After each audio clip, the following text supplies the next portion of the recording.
안녕하세요. 반갑습니다. 아우, 자, 들리시나요? 잘 들리시나요? 잘 들리시는 분들 1 입력 한 번씩 부탁드릴게요. 뭐 소리가 작다, 뭐 이런 의견 있으면 바로바로 안내해 주셔야지 제가 이거 싱크 그 소리를 맞출 수 있습니다.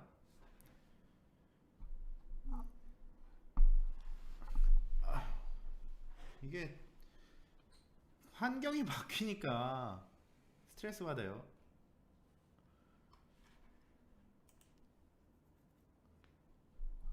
오늘은 좀 나은 거죠? 소리 조금 작아요? 소리가 너무 커도 안 되니까 소리가 크면 또 말씀해 주세요. 아시겠죠? 자,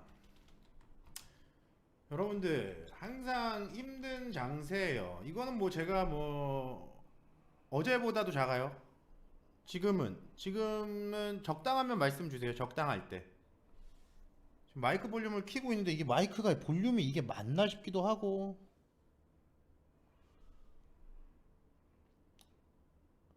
제가 생각보다도 기계치라서.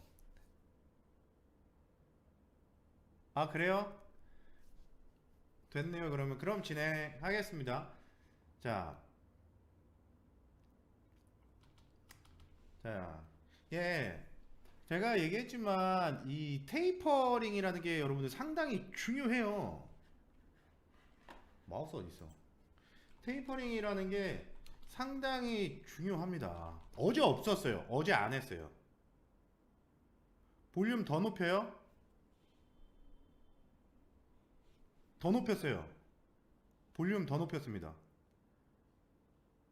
이게 초기 세팅이 조금 매끄럽게 이루어져야 그 다음부터 되는 거라서.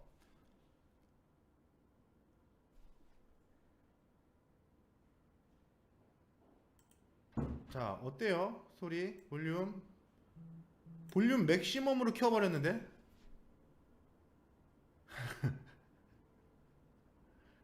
이게 캠이랑 그 시스템 그 프로그램을 바꿨어 프로그램을. 이게 프로그램을 바꾸다 보니까 전에는 무료 프로그램을 썼거든요. 더 올려야 돼요? 잘 들리죠? 그러니까 전에는 무료 프로그램을 쓰다가 유료로 오니까 화질이 달라집니다. 더 어색해요. 무료가 훨씬 더 좋은 것 같아. 자, 그 다 잘 들리시니까 이제 시작하도록 할게요. 아시겠죠? 자, 이게 테이퍼링이라는 게 상당히 중요합니다. 우리가 제 교육을 계속 받으신 분들은 당연히 이 내용을 대해서 숙지를 하고 계시겠지만, 제가 시황 뽀개기를 하면서 항상 드리는 말씀이, 제가 시황 뽀개기를 하면서 그건 어쩔 수가 없어요. 그 좀 울리는 거는 이게 방송실이 커졌어요. 커지는 대로 옮겨가지고 울리는 건 어쩔 수가 없어요. 제가 그거 수정을 할 수가 없어요. 좀 울리더라도 적당하게 잘 들어주셨으면 좋겠습니다. 제가 이제 시황 뽀개기를 하면서 항상 드리는 말씀이, 얘기가, 제가 이거를 주제를 계속적으로 반복할 수밖에 없다 라고 했잖아요. 이게 왜 그러냐면 사실 제가 엄청 지겨워요. 테이퍼링에 대해서 강의하는 게 너무 지겹습니다. 이 몇 달을 하는지 모르겠어요. 근데 이걸 왜 계속 하냐면, 아시잖아요. 모르시는 분들이 계속 생깁니다.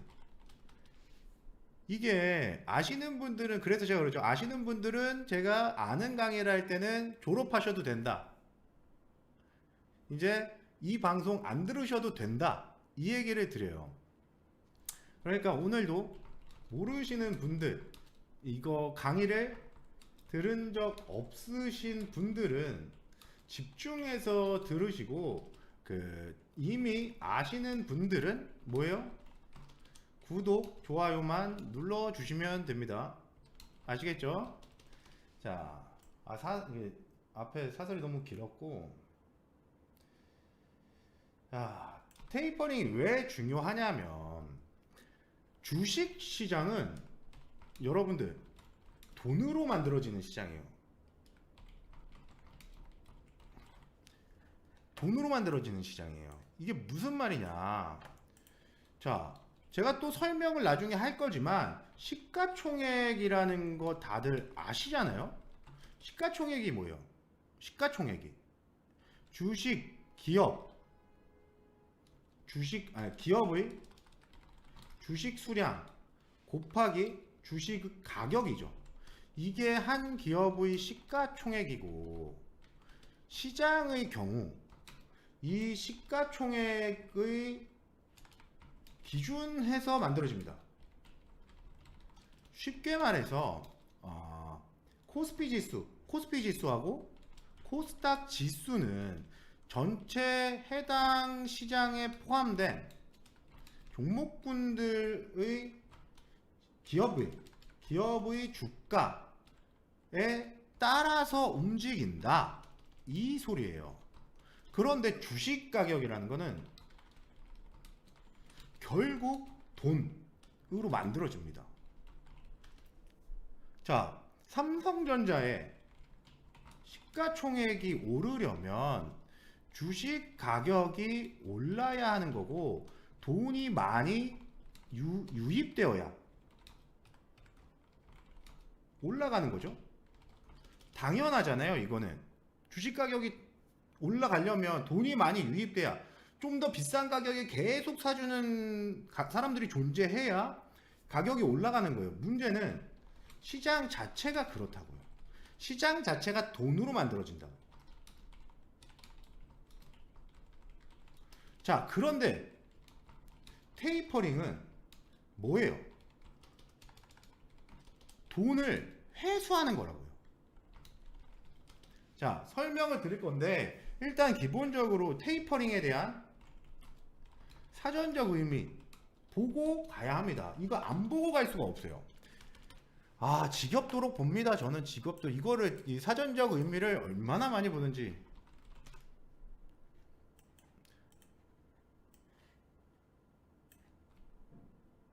자, 이게 테이퍼링이잖아요. 자, 이게 테이퍼링이에요.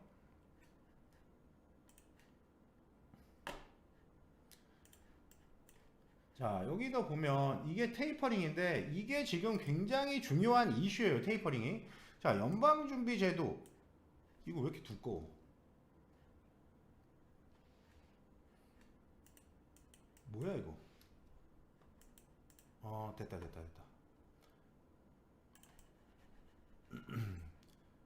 자, 연방준비제도 FED 양적 완화 정책, 그러니까 연방준비제도 FED에서 양적 완화 정책의 규모를 점진적으로 축소해 나가는 거라고 되어 있지 않습니까? 그 출구 전략의 일종이다라고 되어 있는데, 이거는 필요가 없고, 자, 이거 중요합니다. 자, 테이퍼링은 점점 가늘어지다, 끝이 뾰족해지다라는 뜻으로서 2013년 5월 이거 시기도 굉장히 중요해요. 벤 버냉키 미국의 중앙은행 의장, 자, 연방준비제도가 FED라고 했죠. 그리고 여기서 똑같이 미국의 중앙은행이 FED라고 했어요. 그럼 결국에 FED는 뭐예요? 중앙은행 중앙은행이라고. 우리나라로 따지면 한국은행이란 말입니다. 한국은행. 의장이 언급하면서 유명한 말이 됐다. 지금의 이제 미국의 중앙은행 FED의 의장은 제롬 파월이죠. 자, 테이퍼링은 버냉키 의장이 사용한 것이다. 그러니까 2013년도에 처음 나온 말이에요. 그러니까 지금 우리가 테이퍼링에 대해서 고민을 하고 있지만, 결국에 제가 이제 아까 전에 브리핑에서도 얘기한 것처럼 테이퍼링은 예전에 한번 있었던 과거 사실이 있기 때문에 그걸 기준해서 복귀해 볼 수 있다라는 소리예요. 아시겠죠? 자, 그리고 같은 그 긴축 정책이면서도 금리 인상을 의미하는 타이트닝과 달리 양적 완화 정책 속에서 자산 매입 규모를 줄여가는 방식으로 해석된다. 이게 핵심이에요. 결국에는 양적 완화 정책 속에서 자산 매입 규모를 줄여가는 방식으로 해석이 된다. 해석이 아니라 줄여가는 방식이에요. 방식. 자, 테이퍼링이 본격적으로 시행되면 투자자들은 금리 인상을 예상한다. 그래서 자산을 매각하게 되는데 이게 자산을 매각한다는 소리가 뭐예요? 그러니까 투자 자산을 매각한다는 거예요. 투자 자산. 그러면 결국에는 주식 시장이라는 게 뭐예요? 주식이라는 게 투자 자산 아닙니까? 주식 투자 자산을 줄여간다, 매각한다, 판매한다는 소리는 이제 나는 주식 투자에 돈을 넣지 않을 거다라는 소리와 같아요. 그러니까 매도한다. 자, 매도한다는 소리가 뭡니까? 매도하면 떨어지죠, 여러분들. 매도하면 떨어진다는 생각 많이 들지 않아요? 그래서 매도하면 떨어진다. 그래서 매각하게 되니까 하락한다 이 소리고, 신흥국에서 달러 자금이 빠져나가 일부 국가의 경우 외환 위기를 당할 가능성이 있는 것으로 분석된다. 그래서 이 외환 위기는 나중에 좀 이따 설명드릴게요. 자, 이 때문에 시장에서는 FAD에서 언제 테이퍼링을 실시할지 매우 예민하게 주시하며 증시는 테이퍼링 이야기만 나와도 공포심리에 휩싸이게 된다. 그래서 이거 항상 나올 때마다 우리가 테이퍼링 때문에 미국에서 뭐 금리 인상을 한다, 테이퍼링을 한다. 그렇게 되면 머리 아프게 머리 싸매고 고민해야 되고, 이게 시장이 떨어졌는지 떨어질 건지 올랐는지 그 공포에 먼저 휩싸여야 되는 거예요. 왜? 예전에 그랬으니까. 자, 이제 좀 지우고,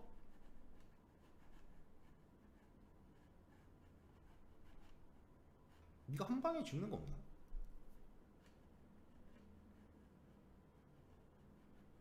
자, 지우고 들어가겠습니다. 자, 여기서 핵심 키워드들이 나왔죠. 자, 테이퍼링은 뭐를 점진적으로 축소하는 개념이에요?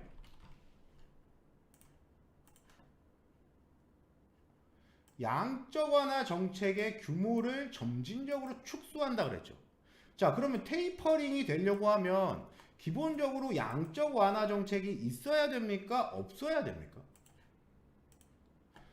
자, 테이퍼링은 양적 완화 정책을 점진적으로 축소하는 개념인데, 그럼 테이퍼링을 하려면 1. 양적 완화 정책이 무조건 선행돼야 된다. 2. 양적 완화 정책 없어도 된다. 뭘 것 같아요, 여러분들?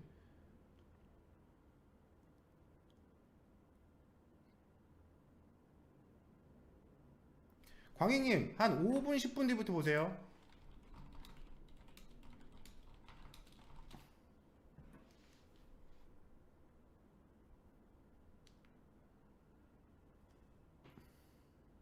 그러니까 긴축 정책은 양적 완화 정책이 없어도 상관이 없거든요. 금리 인상이나 이런 것들이. 그런데 기본적으로 지금 현재 증시에서 얘기하는 테이퍼링이라는 거는 양적 완화 정책이 선행된 이후에 이 양적 완화 정책을 점진적으로 축소하는 거예요. 그러니까 지금 이 네이버 사전을 보면 결국에 양적 완화 정책을 점진적으로 축소하는 거기 때문에 양적 완화 정책이 선행되어야 한다, 이 개념이에요. 그렇죠? 그래서 우리가 테이퍼링을 알려면 양적 완화를 생각 안 할 수가 없다. 양적 완화를 모르는데 테이퍼링을 어떻게 할 겁니까? 뭘 축소하겠다는 건데? 그렇잖아요? 아니, 테이퍼링이 그래 뭘 축소하는지는 알겠어. 얘기는 나오니까 뭐 금리 인상한다, 그리고 뭐 자산 매입 프로그램 축소하겠다, 뭐 어쩌고 얘기해. 근데 머리 아프잖아요. 그 머리 안 들어온다고. 그래서 그냥 쉽게만 생각을 해야 돼요. 그래서 쉽게만 이해하자고요.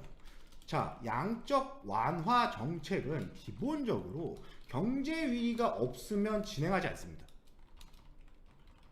자, 우리가 지금 최근에 생긴 지금 테이퍼링을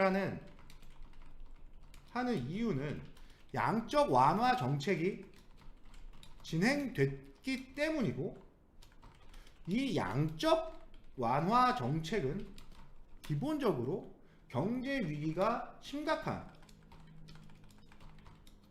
경제 위기가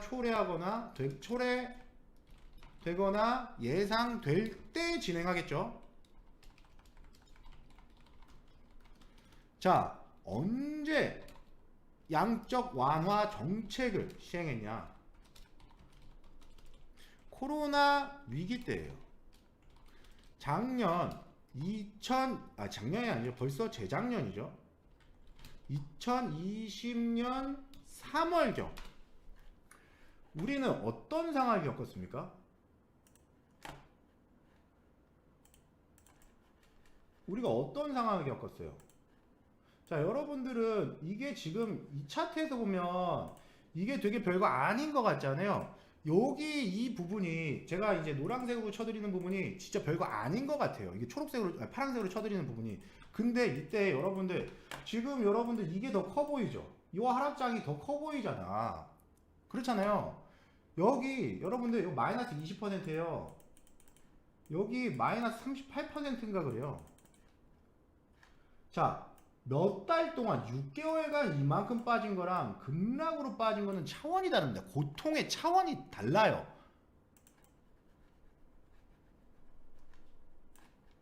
자, 이렇게 빠졌어요. 별거 아닌 것 같죠? 고점 대비 딱 선 긋잖아요. 35%, 36%가 날라갔어요. 시가총액이 마이너스 36%가 이 한 달 만에 빠졌다고.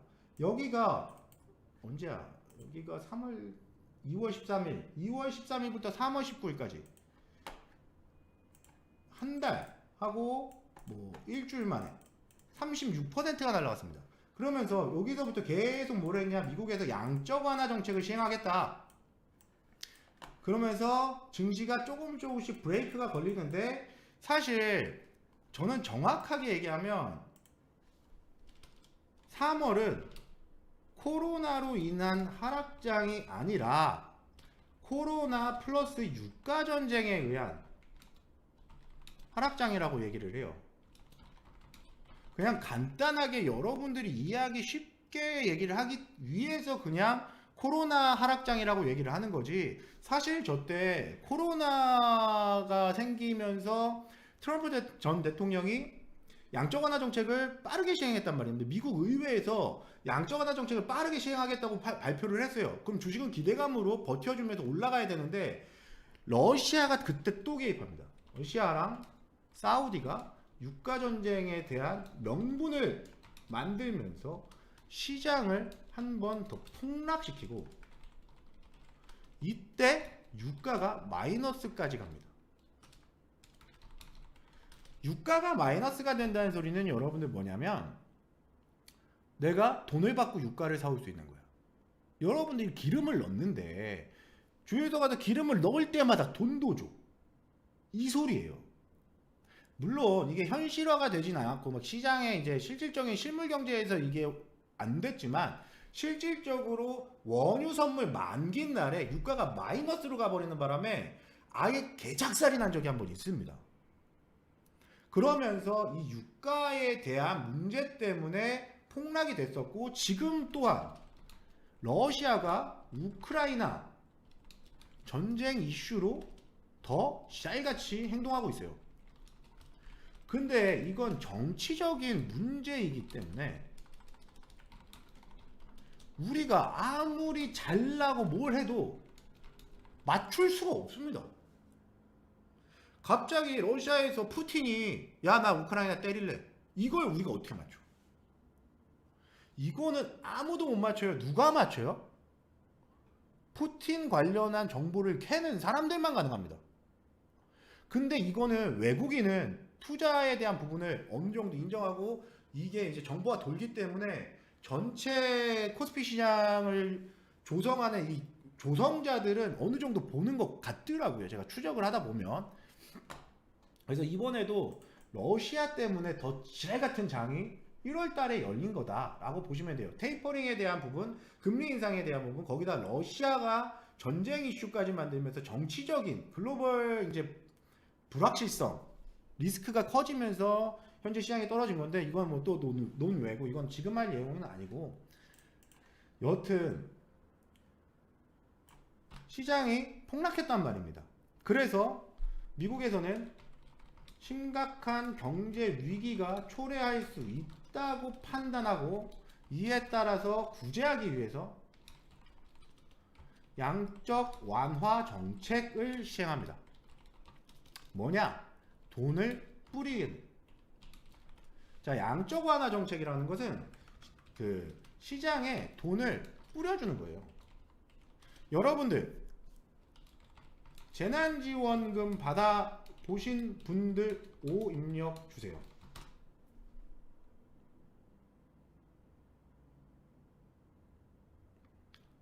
재난지원금 받아보신 분들 O 입력 주세요.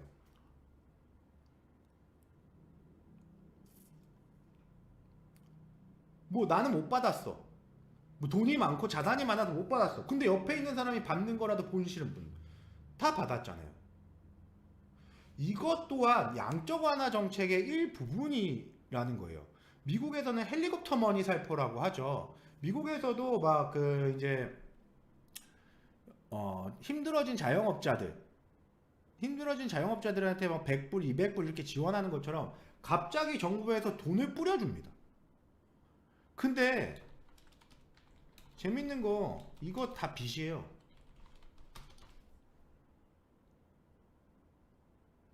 이게 빚이에요. 지금 정부에서 여러분들한테 돈을 주는 게 다시 언젠가 회수될 돈입니다. 회수될 돈이에요. 왜? 세금이 올라가겠지. 그러니까 개개인으로 봤을 때는 내 세금이 얼마 안 돼. 하지만 여러분들 이 세금이라는 거는 한 번 올라가면 내려오기 쉽지 않아요. 자, 여러분들이 뭐 두당 25만 원을 받았어. 10년 세금 1% 올리면 25만 원 더 내요. 결국에 다시 회수해 가는 거예요. 지금 당장 뿌리고 천천히 녹여내요, 정치인들은. 우리가 줬잖아. 그러니까 세금 올리는 건 당연한 거 아니야? 사실 실질적으로 보면 뭐 돈 많은 사람, 돈 없는 사람 해가지고 세금 올라가는 비중이 달라지겠죠. 내는 금액은 달라지겠지만 없으신 분들 또한, 어려운 사람들 또한 세금 올라가기 때문에 결국에 다 냅니다, 장기적으로. 그런데 문제는 뭐냐? 대출, 자,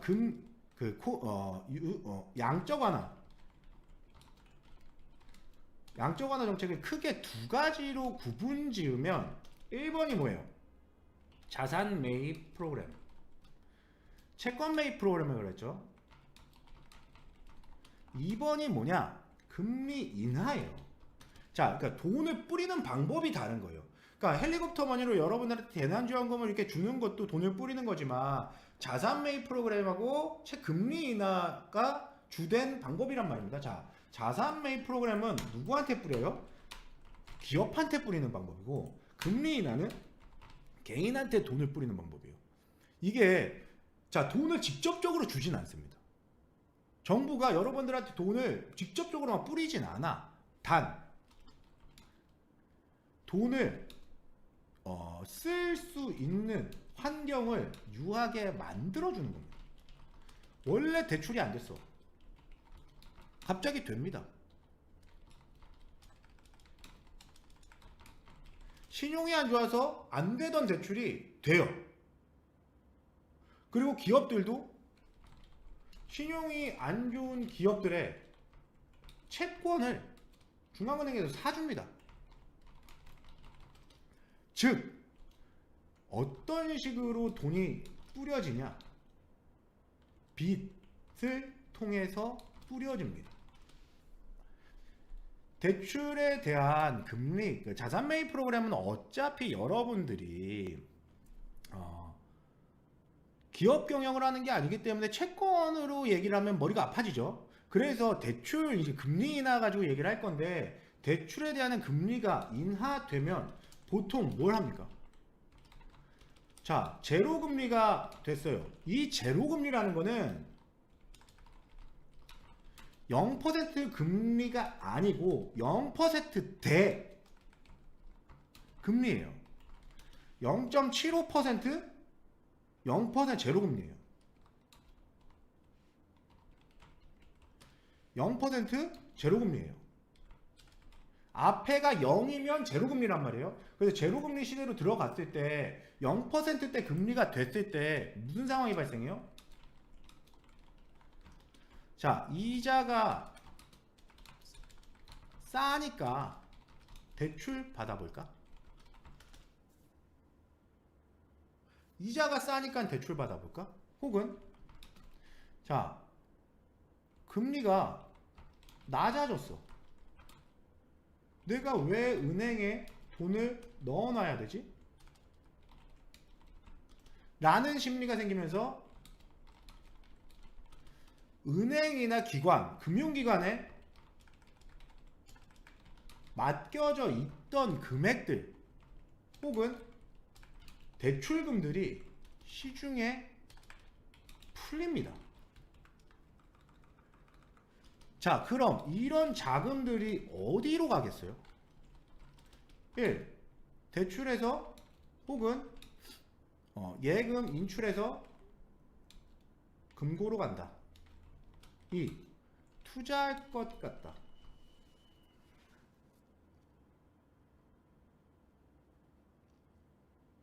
뭘 것 같아요, 여러분들? 여러분들이 은행에 한 20억을 넣어놓고 있는데 이자가 이제 금리가 0.75%로 빠졌대. 2% 하다가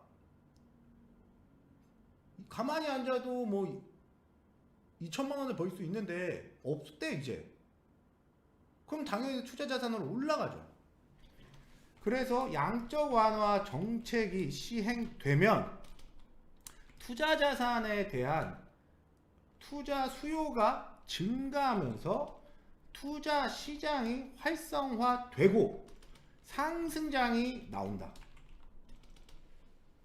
자, 제가 저번에 미리 교육 들으신 분들 양적 완화 정책이 또 시행될 경우 뭘 해야 한다고 했습니까?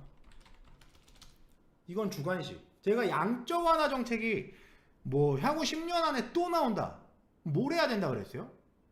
그러면서 제가 뭐라 그랬죠?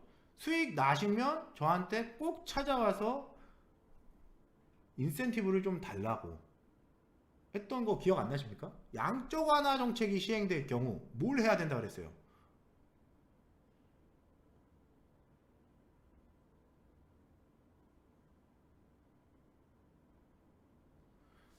자, 풀매수. 떨어질 때마다 계속 사라고.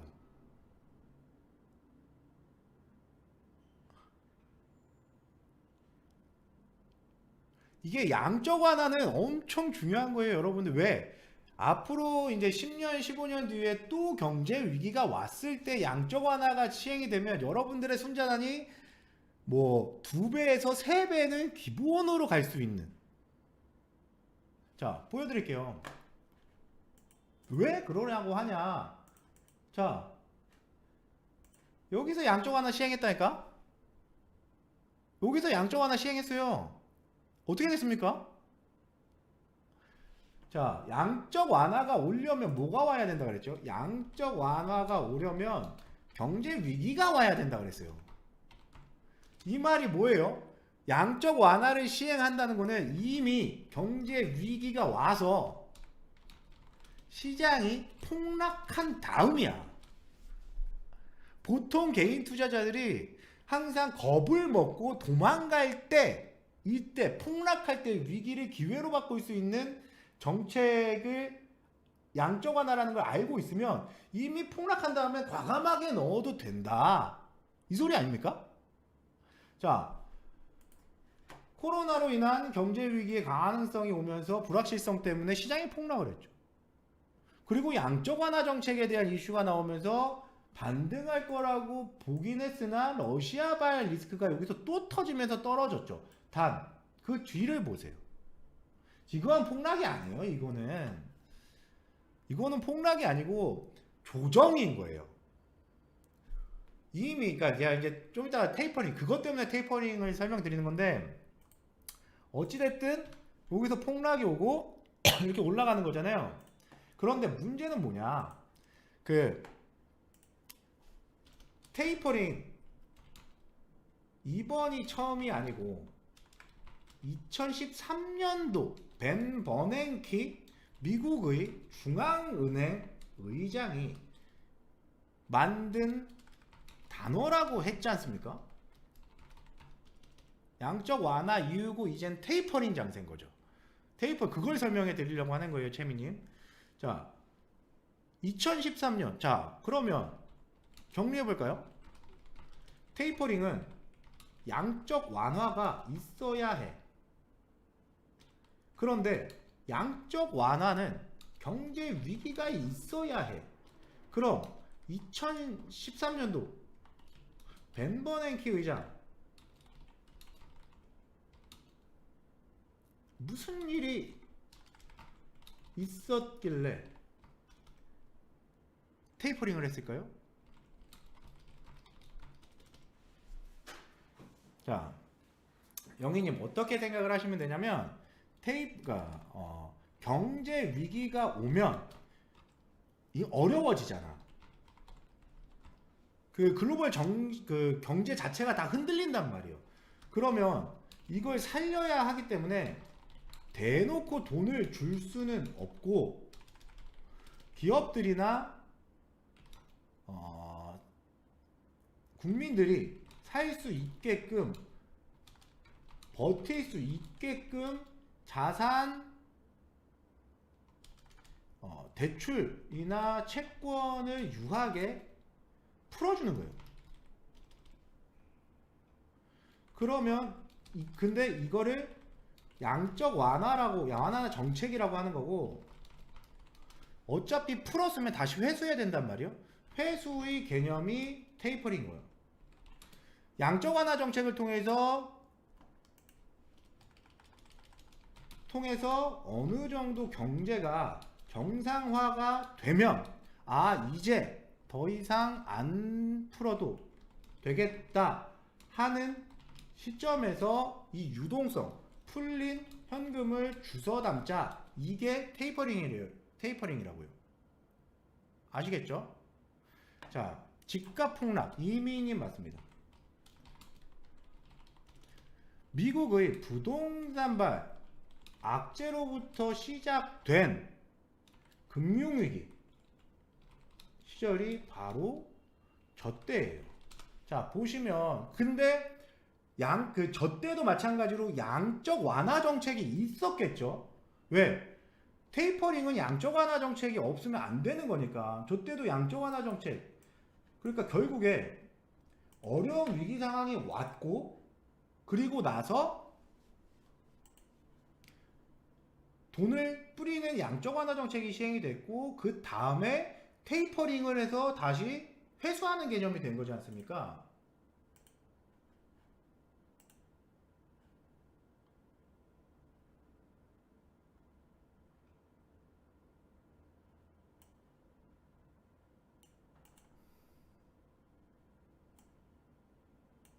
자, 갑자기 시장은 고점 대비 저점까지 빠른 시간 만에 56%가 빠집니다.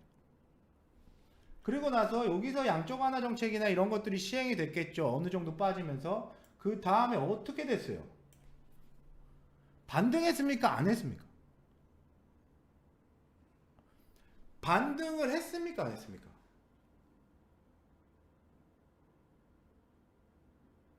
반등했잖아요.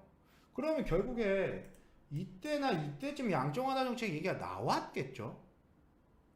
그러면 양적 완화 정책에서 왜 몰빵을 해야 되냐? 시기적인 차이는 당연히 존재하겠지만 유동성, 시장에 돈이 엄청 풀어지는 거고, 이 아까 전에 얘기했지만 금융기관에서 대출 완화 정책을 시행하기 때문에 돈이 막 풀려요. 그게 다시 투자 시장으로 올라요. 그러니까 결국에 주식 시장은 돈으로 만들어지는 시장이기 때문에 돈이 풀리면 투자 시장으로 몰리고, 투자 시장으로 몰리면 유동성, 현금 풍부해지기 때문에 시장이 올라요. 그럼 이걸 알고 있는 사람과 모르고 있는 사람은 엄청난 차이가.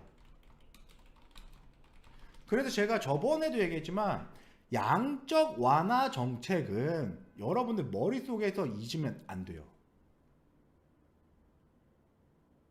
10년 뒤에도 15년 뒤에도 양적 완화 정책은 머릿속에 넣고 있어야 됩니다. 남들이 다 힘들다 어렵다 막 죽겠다 할 때 돈을 벌 수 있어요. 양적 완화 정책은. 왜? 심각한 경제 위기가 온 뒤에 경제를 밑받침시켜 줄 수 있는 양적 완화 정책을 시행한다는 얘기가 있으면 올라갑니다. 나중에 뭐 뉴스를 보시다가 경제가 어려워졌어요. 뭐 주식시장이 폭락한대. 그런데 양적 완화 정책이 딱 보여. 그러면 강 대표 생각하시면 된다고.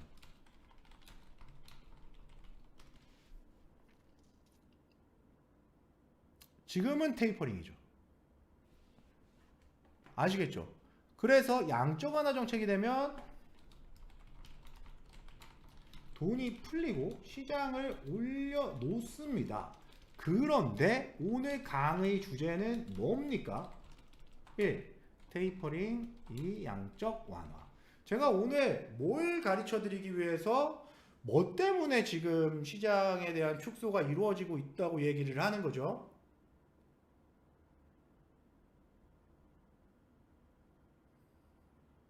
이게 여러분들 실시간으로 방송 참여하고 들으셔야 진짜 많이 공부됩니다. 왜냐면 똑같아.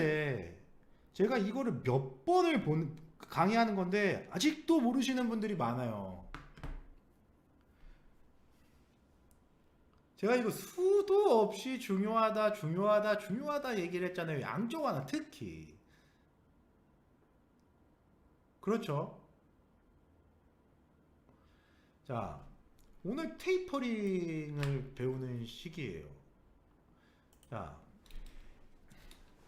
양적 완화의 큰 정책 크게 두 가지로 나누면 1번이 자산 매입 프로그램이라고 했고 2번이 금리 인하라고 했습니다. 자산 매입 프로그램의 경우 채권을 매입해 줌으로써 기업한테 현금이 돌아갈 수 있게 합니다. 그리고 금리 인하는 대출 규제 완화와 금리를 이자를 낮춰주면서 개인들한테 현금이 돌아갈 수 있게 하는데 문제는 뭐냐? 이걸 무제한으로 할 수 없다. 자, 왜? 여러분들 우리 억울하지 않습니까? 솔직히 우리는 득을 못 받잖아. 솔직히 대부분의 주식 투자자 분들은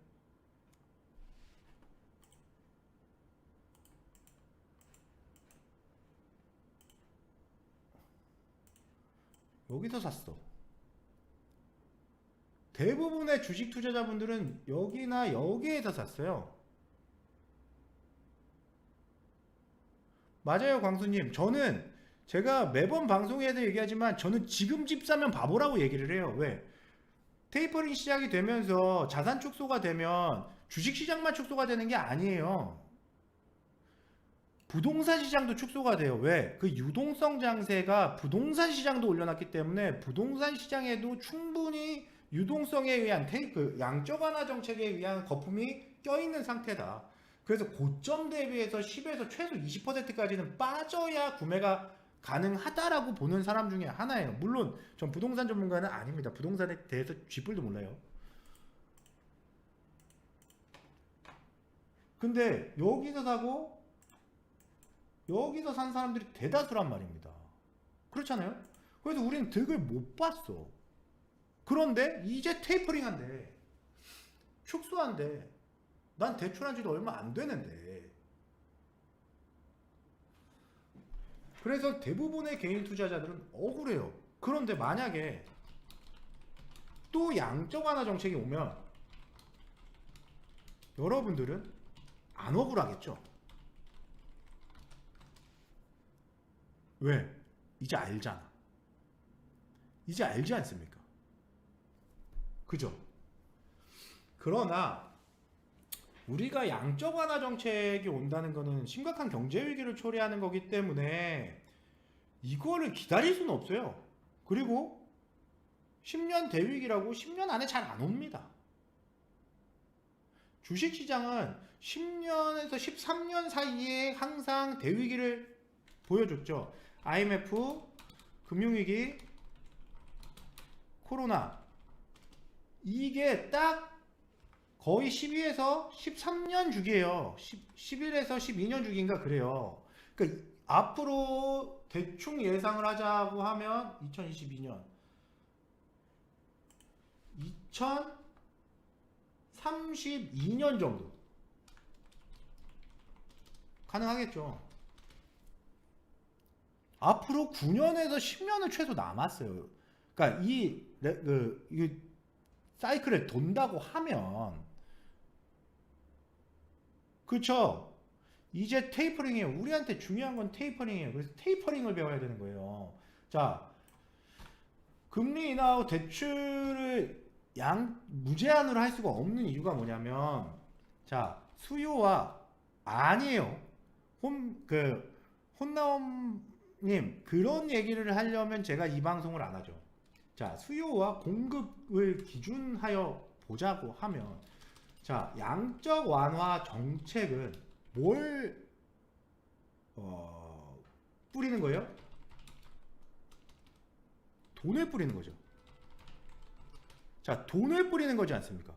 자, 그러면 시중에 돈이 많아진다는 것을 의미하는 거고, 양적 완화 정책은 미국에서 시행하면서 자동적으로 가게 되는 거고, 그리고 미국하고 이제 양적 완화 정책 시행하기 전에 우리나라랑 미국하고 통화 스와프 해가지고 달러 스와프까지 체결한 상태였었어요.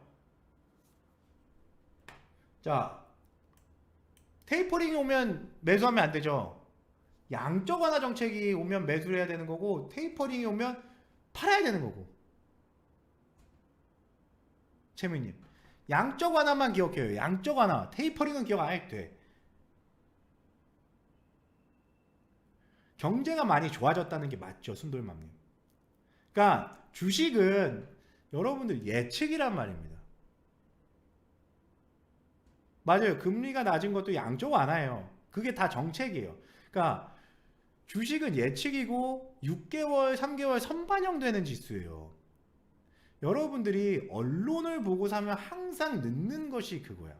그러니까 순돌맘님이 말씀하신 것처럼 어떻게 보면 경제가 좋아졌는데 왜 떨어져 소리가 나와요. 아니, 테이퍼링 하는 거면 말씀하신 것처럼 경제가 좋아졌으니까 테이퍼링 하는 거 아니야? 근데 주식은 왜 떨어져? 주식은 이런 생각을 하는 겁니다. 경제가 좋아졌어. 근데 결국에 시장에서 돈은 빠져나갈 거잖아. 경제가 좋아진 거랑 그 시장이 계속해서 올라가는 거는 아예 달라요. 자, 질문이 너무 많으면 제가 강의를 못 합니다. 제가 다 정리해 드릴 거예요. 다 정리해 드릴 거니까 질문이 많으면 제가 강의를 못 해요, 여러분들. 자, 자제해 주시고 제가 답변 다 드릴 수 없어요. 자, 이거 하다 보면 저 한 3, 4시간 얘기해야 돼. 여러분들 대답 다 해주다 가면. 어디까지 얘기했어? 자, 돈으로 갑시다. 돈으로. 버텨야 되는 게 맞아요. 그러니까 그것도 다 설명드릴게요. 모든 강의에 왜 버텨야 되는지까지 포함되어 있으니까 마지막까지 보시면 됩니다. 자, 시중에 돈이 많아진다는 것은 돈의 공급이 많아진다는 거잖아요. 그런데 이게 사실 뭐 간단한 용어기도 하지만 경제학적인 부분에서는 아주 쉽지만 그러니까 이승용님, 자, 힘들어. 자, 보세요. 강의만 합니다. 돈이 공급이 많아진다는 거잖아요. 예를 들어서 채민이 감사합니다. 감사합니다. 예를 들어서 샤넬백이 많이 풀려요. 그냥 샤넬이라는 명품이 엄청나게 풀립니다. 시중에. 당연히 샤넬백 많아지면, 공급이 많아지면 샤넬백에 대한 가격이 줄어들어요. 샤넬백에 대한 가격이 줄어든단 말입니다. 그렇죠? 그럼 돈도 마찬가지로 공급이 많아지면, 많이 풀리면 뭐가 돼요? 돈의 가치가 줄어들어요.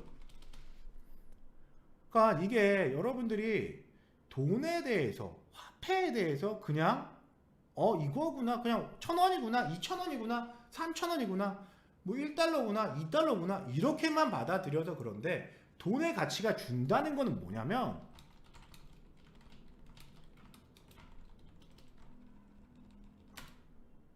돈의 가치가 줄어드는 건 뭐냐면 결국에는 물가가 상승하는 상황을 연출합니다. 왜? 원래 빵 하나 가격이 1,000원이었어요. 그런데 돈의 가치가 줄어들어요. 1,000원으로 빵 하나를 못 삽니다. 가만히 있었어. 그러니까 물가 상승이라는 게 물가가 비싸지는 게 아니라 돈의 가치가 줄어들어서 생기는 거예요. 그렇죠? 지금 인플레이션이 왜 생기냐면, 지금은 달러 가치의 하락, 화폐 가치의 하락이 만들어지는 인플레이션이야. 즉, 돈이 시중에 많이 풀려서 생기는 화폐 가치의 하락 때문에 생기는 물가 상승이 현재의 인플레이션이에요. 결국 이 인플레이션, 즉 화폐 가치의 하락을 막으려면, 쉽게 말해 물가 상승을 막으려면 돈을 회수해야 돼요. 돈을 무제한으로 계속 뿌리잖아. 계속 정부에서 뿌리잖아요. 자, 뭐가 된다 그랬죠? 어느 국가가 된다 그랬습니까? 돈의 가치가 없어진다는 소리가 극단적으로 가면 어떻게 되냐? 베네수엘라가 돼요.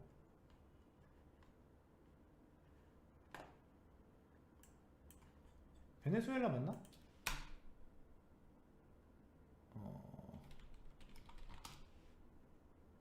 자, 베네수엘라 물물교환 맞잖아요. 베네수엘라 날개 없는 추락, 차비까지 물물교환을 해요. 얘네는 화폐 가치가 아예 떨어져 가지고 베네수엘라 화폐로는 아예 뭘 살 수가 없어. 기름을 넣을 때 옥수수랑 교환은 되는데 베네수엘라 화폐로는 아무것도 살 수가 없어요. 제가 말했죠. 베네수엘라 화폐로는 똥도 못 닦어. 왜? 아프잖아. 아파요. 지폐는 휴지로서의 기능도 못해. 맞지 않습니까?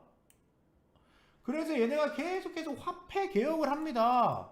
안 돼요. 그런데 지금 전 글로벌 증시가, 글로벌 국가들이 함께 양적 완화 정책을 하고 달러가 시중에 전 글로벌에 다 풀려 있어요. 이거를 회수를 못하면 기축통화인 달러가 망한다고. 기축통화인 달러가 망해버리면 어떤 상황이 발생하냐면 글로벌 정부들끼리의 교환이 안 됩니다.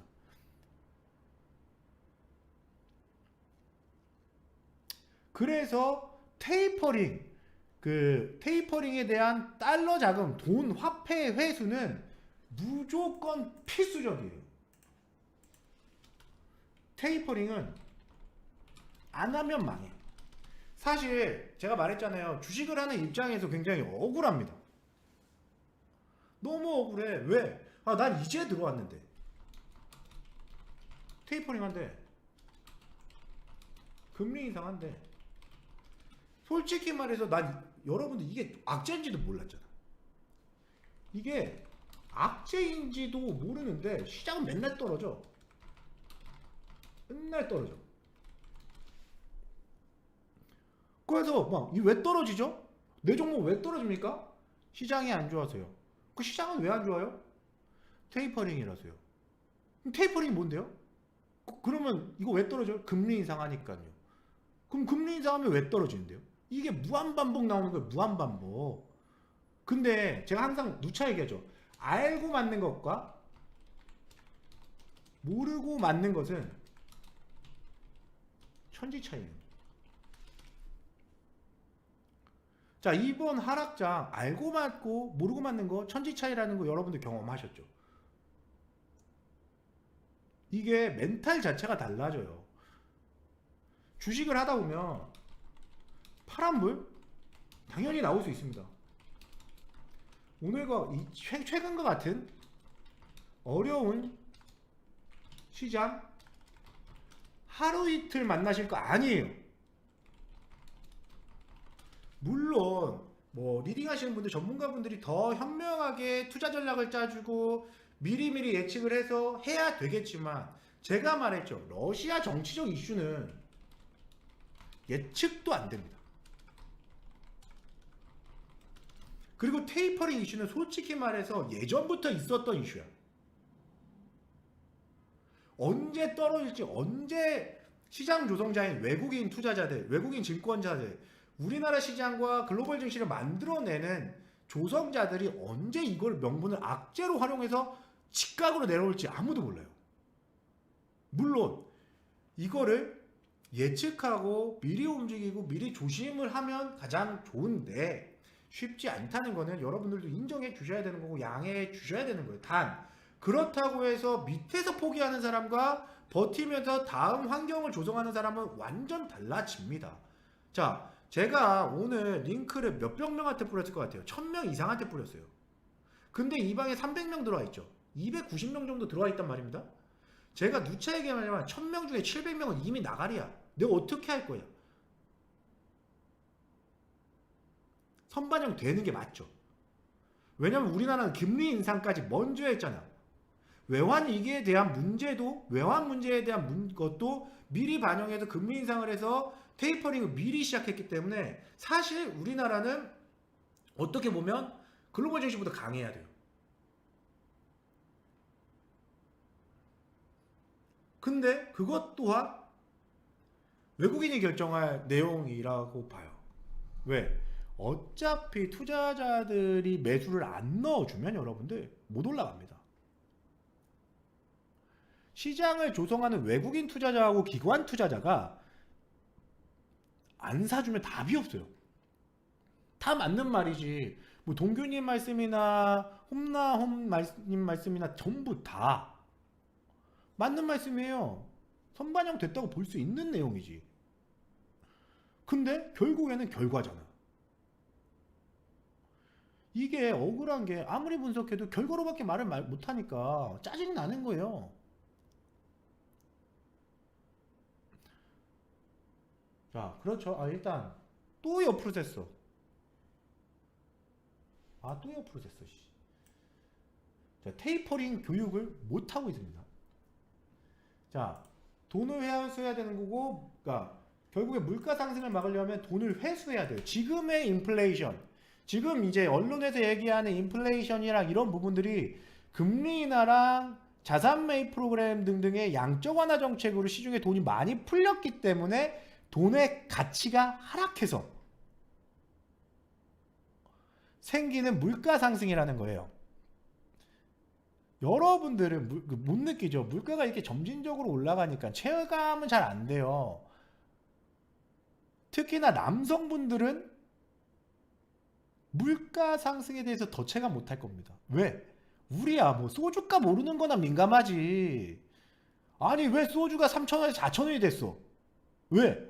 이거에 민감하지. 안 그래요? 실질적으로 원자재값 엄청 오르고 그 건설 비용 엄청 오르고 여러 가지 저기 다 올랐는데 우리는 중요한 게 소주값 하나잖아요. 소주값은 안 올랐으니까 안주값이 올랐지. 인건비가 오르고 그렇지 않아요? 그래서 우리는 잘 못 느껴 피부로. 근데 물가는 엄청난 금은 지금 애매해졌다니까. 금이 예전처럼 안 움직여요. 예전에 그 뭐야 시장 떨어지면 안전자산으로 옮긴다고 금으로 많이 갔거든요. 지금 그런 것도 없어졌어요. 옛날 시장하고 지금 시장하고 또 많이 달라요.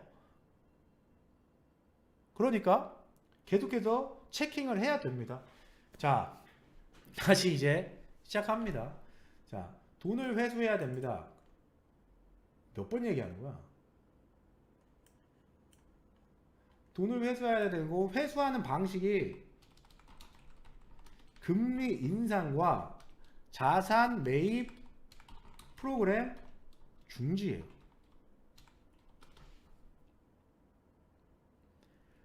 회수 방식이 금리 인상과 자산 매입 프로그램 중지라는 겁니다. 왜? 금리 인상 때문에 돈 뿌릴 때 금리 인하해서 대출 규제 완화하고 개인들이 돈 많이 가져갔죠.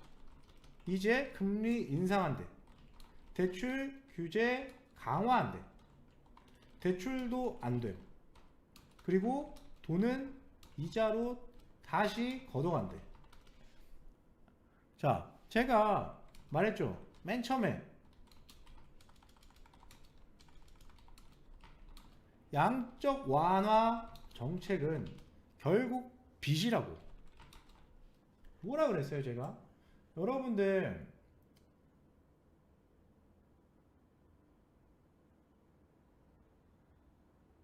어디 있어? 자, 재난지원금 받아보지 않냐고. 이거 결국에 다 빚이라고 했잖아요. 결국에 다 빚이고 회수될 돈이라고. 세금이 올라가면서 회수될 거라고 했잖아요. 자, 결국에 이게 똑같은 내용이에요. 뭐예요? 자, 금리 인하해서 돈 대출 다 땡겨주고 기업들한테 자산 매입 프로그램 진행하면서 채권 다 사주면서 뭐래요? 이자에 대한 부분이 명시되어 있지 않아요? 기준금리를 올립니다. 빚을 냈어요. 내고 대출을 했어요. 1억을 빌립니다. 0.75% 기준금리일 때. 근데 이게 2%로 올라가면서 기준금리가 1.25bp 정도 상승을 해버리잖아요. 시중금리는 더 올라가요. 1.25%만 올라가는 게 아니라 2%, 3%막 이렇게 올라간단 말입니다. 1억 빌려서 매년 300만 원씩 이자를 냈었는데 이제 500을 내야 돼요.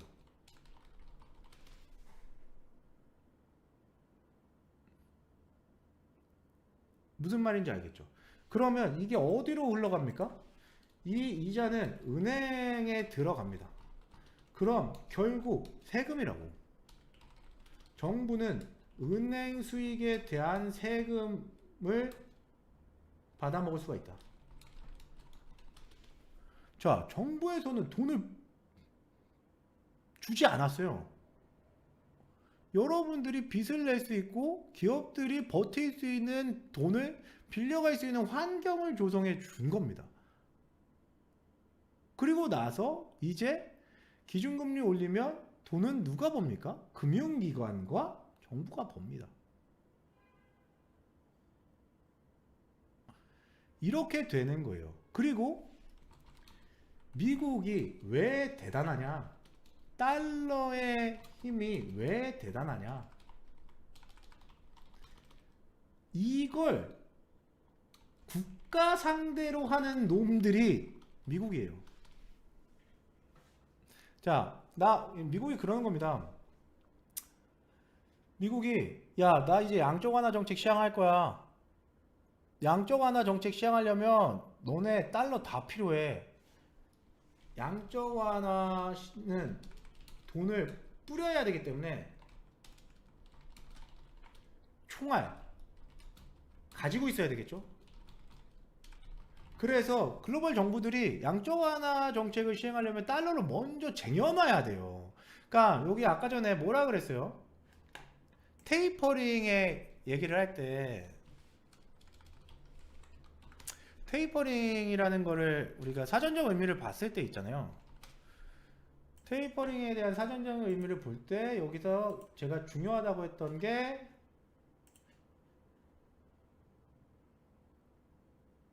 자, 신흥국에서 달러 자금이 빠져나가게 되고 일부 국가의 경우 외환 위기를 당할 가능성이 있다라고 되어 있잖아요. 자, 양적 완화 정책을 하고 나서 테이퍼링이 시행되면 결국에 달러 자금이 빠져나간다고요. 우리나라에서도 마찬가지로 달러 자금이 빠져나간단 말입니다.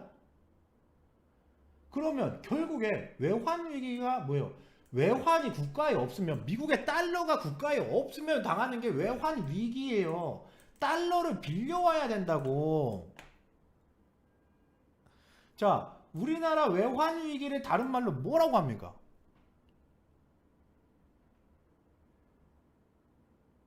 우리나라 외환 위기를 다른 말로 뭐라고 하냐고요. 알려드릴게요. IMF라고 하잖아요. IMF 맞잖아요. IMF가 터진 이유가, IMF가 뭐예요? 얘네 돈 빌려주는 기관 아니야 솔직히. 그러니까 우리나라에 외환이 없으니까 IMF가 우리한테 외환 빌려준 겁니다. 우리나라는 결국에 이제 서방 국가들한테 자존심 내리면서 돈에 굴복한 거나 마찬가지인 게 IMF라고요. 그쵸. 국가 부도의 날. 부도 난 거예요. 왜? 돈을 갚아야 되는데 돈을 못 갚아도 부도 난 거잖아요. 여러분들 부도 왜 나요? 은행이나 이런 데도 돈을 갚아야 되는데 못 갚아도 부도 나는 거잖아요. 그게 똑같이 부도 난 겁니다. 그래서 어떻게 됐어요? 자, 여기 나오죠. 신흥국에서 달러 자금이 이탈된다. 달러 자금이 이탈된다. 그러니까 제가 뭐라 그랬습니까? 자, 이걸 상대로 뭐 빚잔치를, 빚하고 이자 잔치를 하는 게 미국이라고요. 자, 뭐래? 양적 완화 정책을 하려면 돈을 뿌려야 되고 외환, 결국 달러가 준비되어 있어야 해요. 그러니까 미국에서 국가들 상대로 양적 완화 시작할 때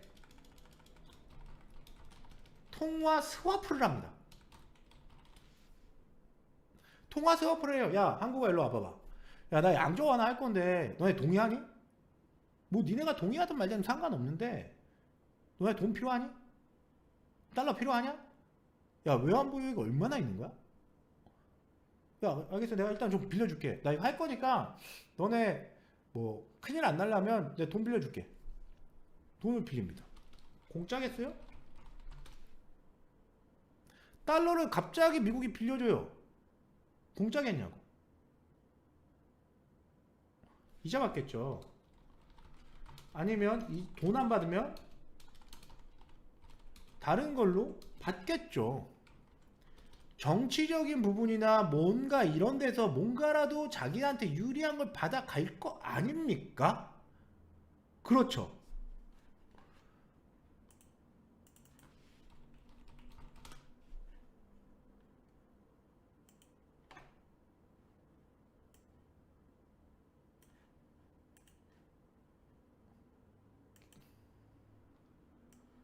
그래서 이런 뉴스들이 나오기 시작하는 겁니다.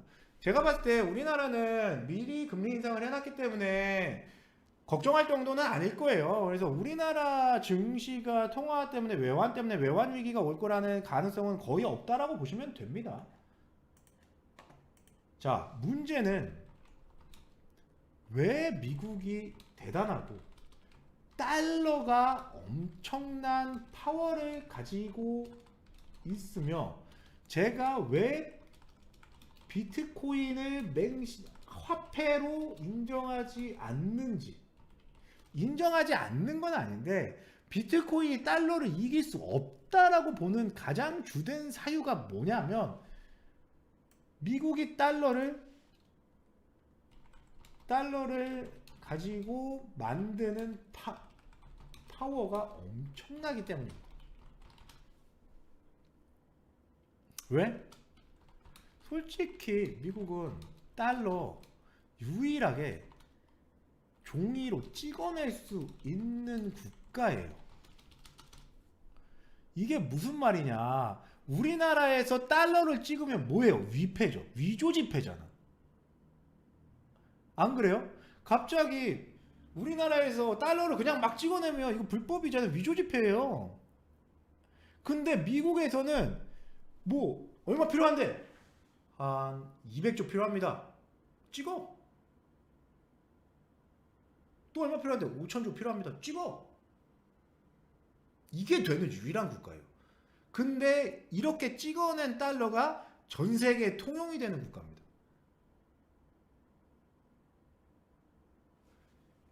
자, 스타크래프트라는 게임 아시는 분 1 입력 주세요.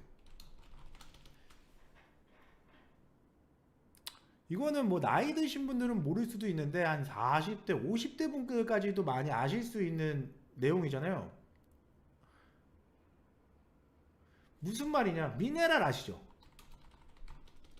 자, 헌터맵에서 8명이 게임하는데 한 명이 미네랄이 계속 나와요.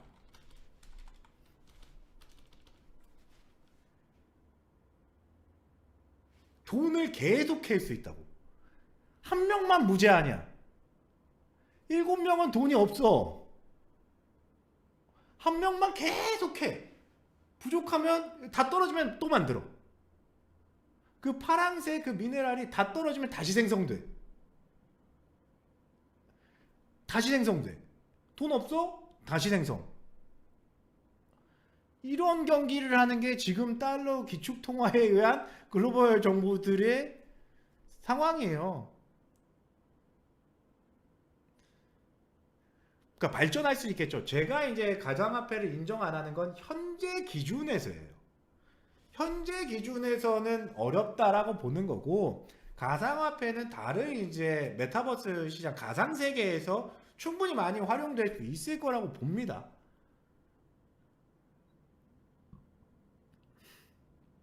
그뿐이에요. 근데 문제는 무한맵이 지 혼자만이라고. 8명이 있는데 8명이 이렇게 8명이 이렇게 있잖아요. 얘만 무한이야. 여기는 다 좀 있으면 없어져, 돈이.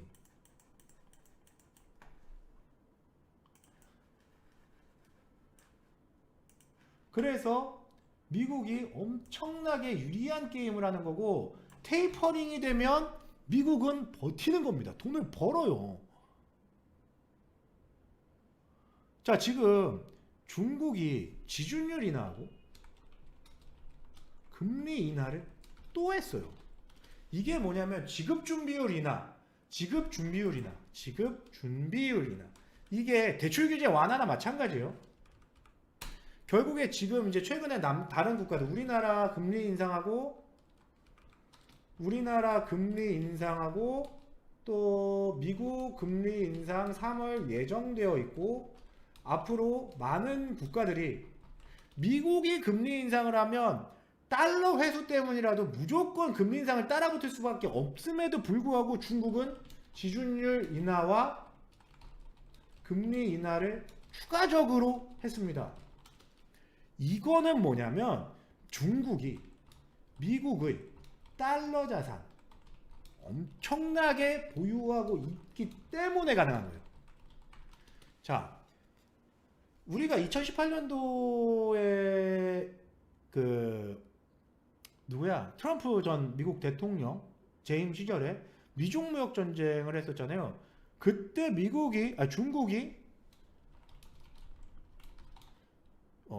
중국이 미국한테 소위 말해서 개길 수 있었던 이유가 외환 보유액이 상당했기 때문입니다. 그런데 지준율 금리 테이퍼링 시기에서 금리 인상이 들어가면서 달러 자산 회수가 들어가는데, 여기서 중국은 돈을 더 풀어요. 이 말이 뭐냐면 조만간 아니 현재 중국의 달러 자산 즉 외환 보유액은 아주 빠르게 줄어들 거라는 겁니다. 그럼 미국은 양적 완화와 테이퍼링 두 가지만 했는데 중국하고 격차를 벌려버렸어요. 왜? 옛날에 중국이 개길 수 있었던 중국한테 그러니까 미국한테 대들 수 있었던 이유가 외환 보유랑 미국의 채권을 엄청나게 보유하고 있었는데 그게 다 깨진 겁니다. 이제 중국은 미국한테 돈으로도 목소리를 못 내는 상황이 됐어요.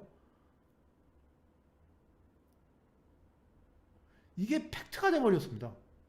그래서 우리 전문가분들하고도 얘기를 하지만 러시아 우크라이나발 전쟁 이슈는 지금 현재 시장의 하락 폭락은 미국 정부에서 미국 중앙은행에서 막을 이유가 없다라는 얘기도 있어요.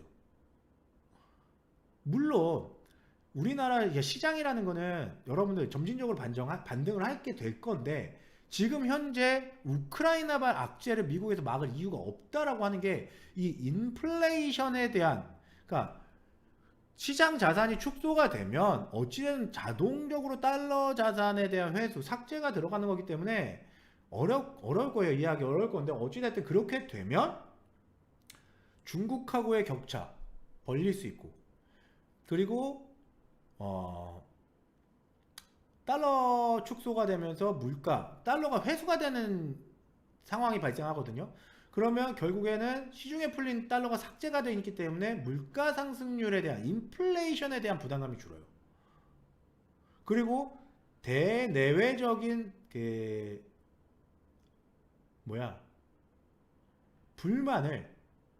내부 불만을 외부로 바꿔나갈 수가 있어요.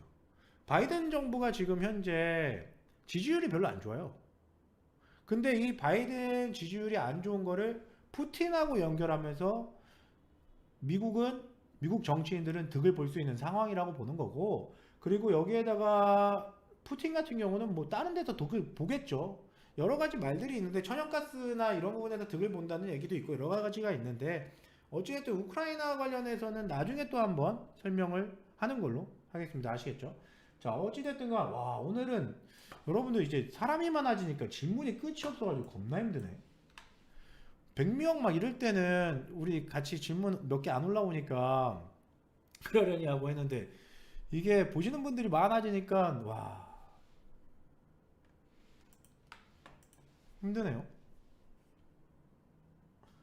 자 그래서 이런 것들이 되게 많이 연결이 되어 있어요. 연동이 진짜 많이 되어 있단 말입니다. 그래서 결국에는 계속 돌고 돌고 돌아서 테이퍼링은 뭐다? 자산 축소 개념이다. 여기까지 이해되신 분들 O 입력 주세요.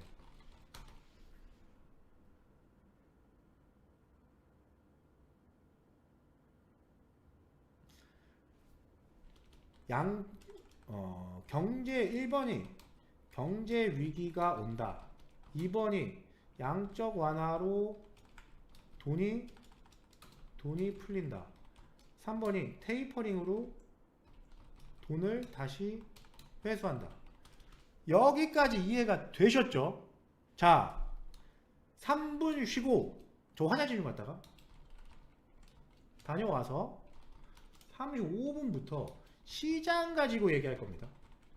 어찌됐든 여러분들이 가장 중요하고 가장 궁금해하고 중요한 부분이 그래서 뭐 앞으로 어떻게 되는데 이거 아니에요? 맞잖아요. 이거 얘기할 거니까 잠시 여러분들도 화장실 갔다가 쉬시고 35분 36분 이때쯤 만나는 걸로 하겠습니다. 아시겠죠? 뭐야 이거 잘못 껐네.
자, 시작하겠습니다. 그 전에 좋아요 이거 필수예요. 제가 다른 거는 모르겠는데 여러분들 좋아요는 좀 눌러주세요. 이거 돈 드는 거 아니지 않습니까? 구독이랑 좋아요는 좀 눌러주세요. 제가 이거 방송하면서 구독자 느는 재미하는 거예요. 막 퇴근도 안 하고 한 2시간씩 떠들고 1시간씩 떠들고 하다 보면 목도 나가고 스트레스도 받는데 어쨌든 이런 재미에 그냥 하는 겁니다. 이게 의외로 쏠쏠한 재미가 있더라고요. 그러니까 소소한 재미죠, 소소한 재미.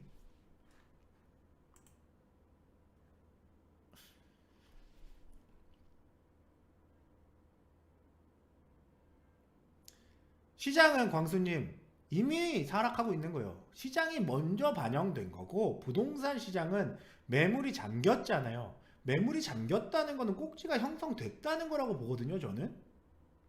꼭지가 형성됐다라고 보는 거고 매물이 잠기고 이제 매도자가 더 많아지는 시장이 형성되고 있잖아요.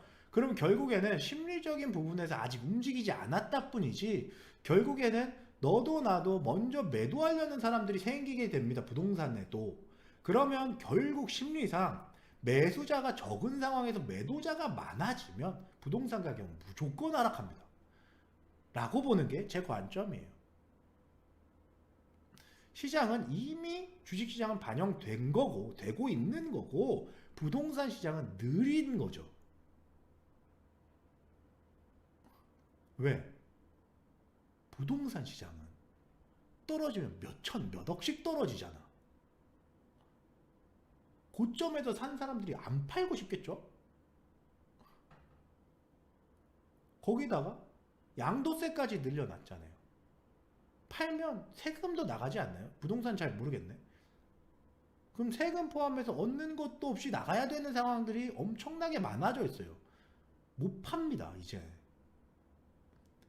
울며 겨자 먹기로 보유하면서 뭐까지 해야 돼요? 금리 인상에 따라서 대출 이자가 인상되죠. 못 팔아요. 이자만 계속 내야 돼요, 정부한테. 그러니까 정말 거지 같은 상황이 연출돼 버린 그런 거라고 보시면 될 것 같아요.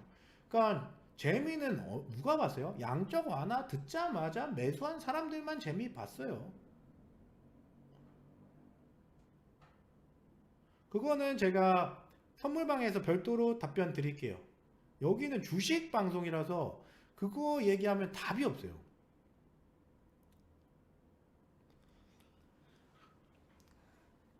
그래서 지금 뭐 주택을 보유하지 않으신 분들은 뭐 2, 3년이라도 기다려야 되는 상황이에요. 그러니까 주식시장은 이미 조금씩 떨어졌다고 이미 반영됐어요. 주식시장은 부동산에 비해서 헤비하지 않기 때문에 이미 반영되고 있는 거고 자 부동산 시장도 제가 20% 정도는 떨어질 거라고 봤잖아요.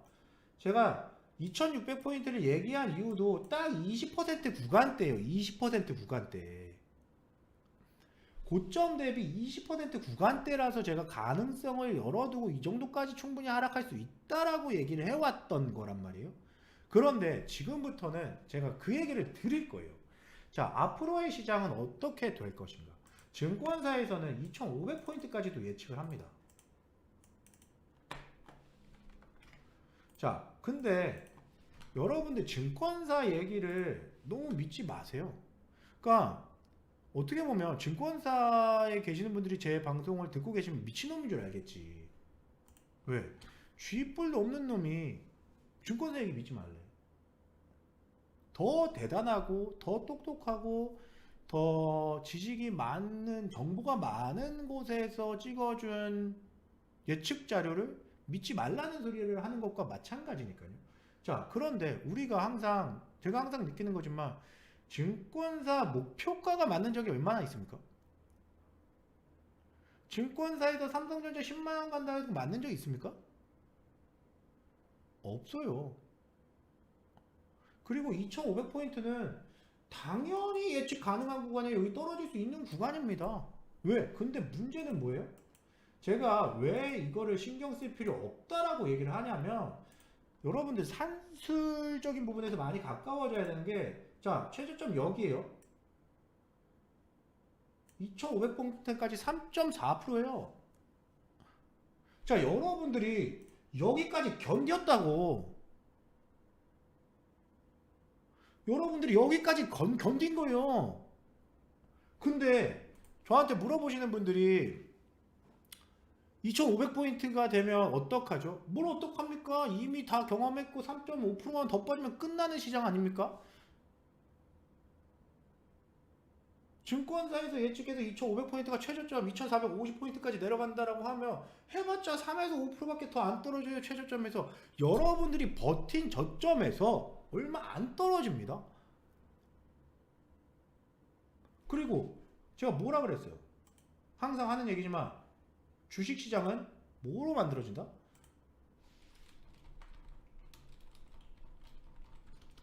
등락.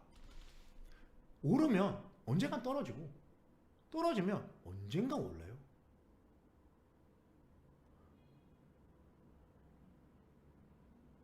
맞지 않습니까? 그러면 자 등락으로 제가 말했죠. 내리면 가파르게 오른다고 했습니까? 안 했습니까? 물론 시장 기준에서는 가파르게 오르지만 종목 기준에서는 아니라고 얘기했잖아요. 이것도 왜? 시장을 형성하는 주도 종목들이 달라요. 여러분들 제가 개별주 장세를 얘기를 하는 이유가 지금 현재는 수급이랑 거래량이 엄청나게 안 좋습니다. 쓰레기장이에요. 근데 이게 시장이 안정화되고 이런 박스권 장세가 오기 시작하면 개별주가 오를 거란 말입니다. 왜? 주도주로 돈을 벌 수 있는 시장이 안 나오거든요. 외국인 입장에서. 그럼 결국에 시장은 박스권 가두리를 쳐놓고 왔다 갔다 해요. 이런 상황이 오면 대형주들이 재미가 없어져. 급등하는 종목들이 생겨요. 왜 급등하는 종목들이 생깁니까? 많이 빠졌잖아. 이미 반영이 되고 있다는 거예요. 크크님. 그러니까 여러분들은 시장을 예측하고 문제를 예측할 때 미래의 방향성을 봐야 된다. 미래를 봐야 된다 얘기하는 게 보통 이런 얘기가 있어요. 시장은 6개월 선행한다. 예를 들어서 우리나라가 지금 작년 8월 기준에서 지금 현재까지 마이너스 20%가 빠졌다. 그럼 6개월 뒤에 부동산 시장이 20%가 빠질 수도 있는 거예요. 물론 부동산 시장은 더 느리게 움직이겠지만 어쨌든 6개월을 3에서 6개월을 선행을 해요.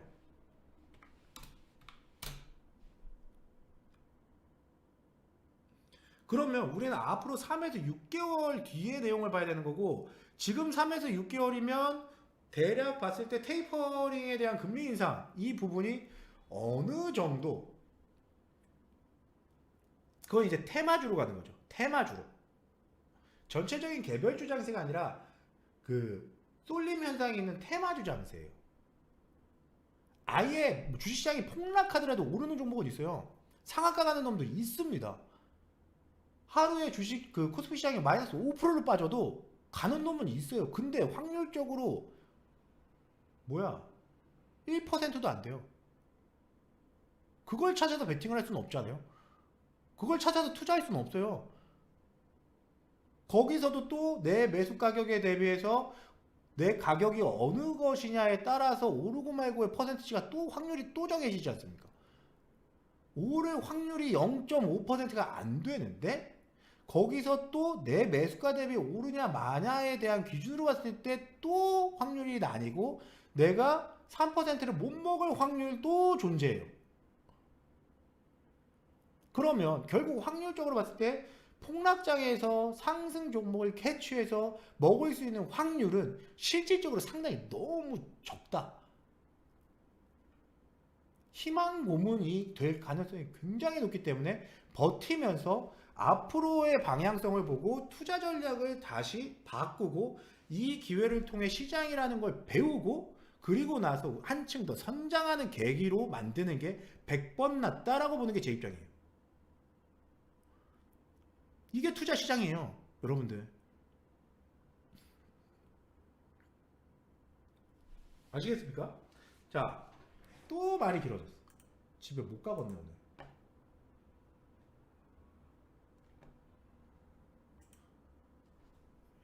시장 하락에서 어떻게 잘 버티게 해주느냐도 사실 전문가들의 능력이에요. 여러분들 제가 얘기하잖아요. 계속 바꾸는 거 이거 손실 훨씬 빨리 키웁니다. 이거 손실 훨씬 빨리 키워요. 왜? 자, 여러분들 손실 나면 뭐 하고 싶어요? 복구하고 싶죠? 그러면 들어가요. 하락장입니다. 0.5% 확률로 베팅을 해요. 또 떨어져요. 그럼 뭐가 돼요? 또 손실이 납니다. 그럼 점점 어떻게 되느냐? 리스크가 큰 계잡주로 갑니다. 3월달 뭐예요? 3월달 뭡니까? 제가 3월달 되게 중요하다고 얘기하죠. 3월달 뭔데요? 왜 중요해요?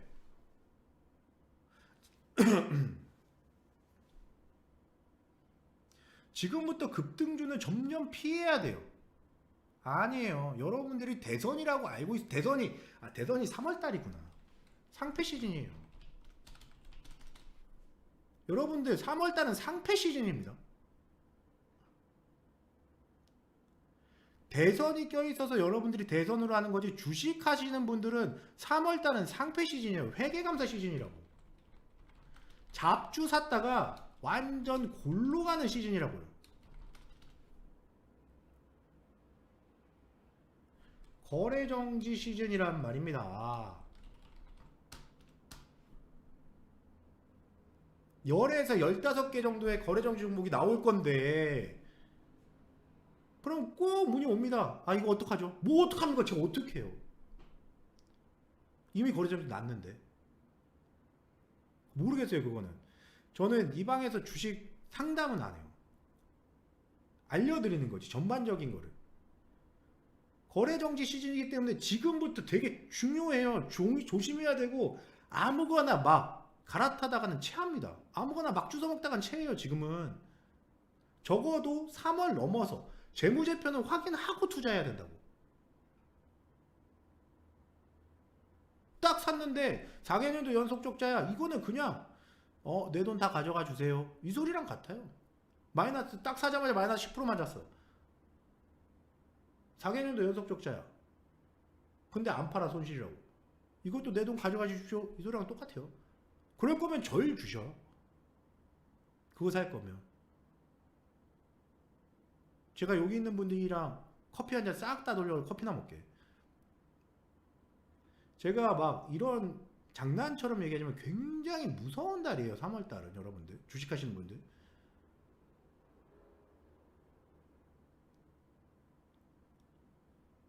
아시겠죠? 막 미친듯이 막 3월 그 자기네들 기업들은 알아요. 기업을 운영하시는 분들이 자기네가 상장 폐지가 안 될 거라고 그러니까 모를 거라고 생각하십니까? 다 알아요. 그 전에 먹고 튈 생각부터 하지. 그래서 갑자기 막 그런 거 있잖아요. 대선 시기도 딱 겹쳤으니까 이런 종목 생길 수 있어요. 재무가 겁나 안 좋아. 이번에 우리 회사는 회계감사를 통과를 못할 것 같아. 아, 근데 난 돈은 좀 벌고 싶어, 내가 오너면. 그런데 대선 껴있네? 갑자기 윤석열 이재명 관련주로 엮여버리고 급등이 나와버립니다. 갑자기 이틀 3일 동안 상한가가 한 방, 두 방, 세 방씩 나와. 그러고 나서 내가 들어갔는데 쫙 빠져. 거래정지. 흔들리면 안 되는 달입니다, 지금부터. 왜? 3월 달에 상패 시즌이라는 거는 지금부터 작업 친다는 소리예요. 곧 작업 칩니다. 걔네들.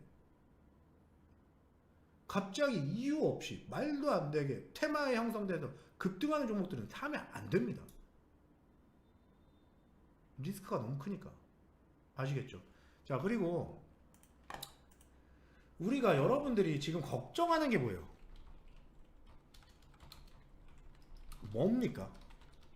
테이퍼링 한다고 하는데 제가 테이퍼링 하면 시장 떨어진다고 강의했잖아요, 오늘. 그래서 오늘 결국에 질문 나온 게 뭡니까? 팔아야 하나요? 이겁니다. 자, 그래서 제가 벤 버냉키 의장이 어떤 말을 테이퍼링을 언급했을 때 당시로 복귀해 드릴 겁니다.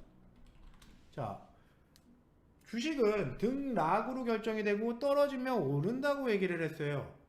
근데 테이퍼링 또한 무조건적으로 무제한으로 하락시키는 재료가 아닙니다. 거품을 양적 완화,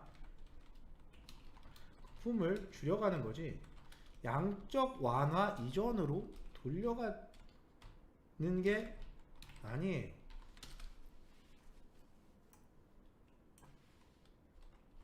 적정 수준까지만 떨어진다 이 소리입니다. 이거를 보죠. 돌아가서 자, 여러분들 벤 버냉키가 2013년도에 테이퍼링을 언급했죠. 2013년 이때입니다. 그리고 양적 완화 정책에 대한 긴축이 이때부터 시행이 됐겠죠. 폭락이 나왔어요. 어떻게 됐습니까? 올랐어요. 하락했어요. 올랐습니다. 하락했어요. 올랐어요. 하락했어요. 올랐어요. 하락했어요. 올랐어요. 하락했어요. 오르고 하락하고 올랐습니다. 제가 박스권 가두리 장세가 올 거라고 그랬죠. 박스권이 네모나게 딱 쳐서 네모나게 쳐서 이 안에서 주가가 움직인다는 얘기를 하는 거예요. 자, 금융위기 후 양적 완화 정책 이후 테이퍼링이나 긴축 정책 그리고 나서 테이퍼링에 대한 이슈가 계속 있을 때마다 하락은 나왔지만 반등도 나왔다는 거.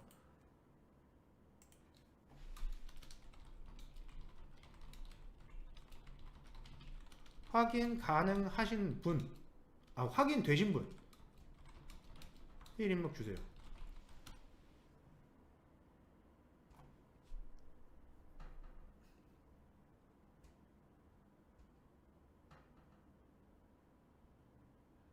제가 여러분들한테 없는 얘기를 지어내서 버티라는 게 아니지 않습니까? 이미 때려 맞았잖아, 우리. 어떡할 겁니까? 버텨야지. 지금 제가 여기서 여러분들한테 손절하세요 하면 저점이 될 수도 있는 구간에서 손절하세요 하면 미친놈이에요. 그러면 안 됩니다. 제가 할 수 있는 내용이 아니에요. 맞아요, 동규님. 여기서 개미 죽이면 어차피 지들도 돈을 못 벌어. 걸리겠죠. 그거는 제가 희망을 드릴 수는 없어요. 단 제가 얘기했지만 투자금은 현재 여러분들이 가지고 있는 투자금은 절대적인 수치는 아니에요. 왜? 우리가 돈을 벌거나 뭘 다른 경제활동을 해서 생기는 자금들이 계속 늘어나면 추매할 수 있는 환경도 계속해서 조성이 될 겁니다. 그러니까 투자금을 지금 내가 가지고 있는 1억을 가지고 투자를 한다. 그럼 1억이 앞으로도 계속 1억일 거라고 보시면 안 돼요.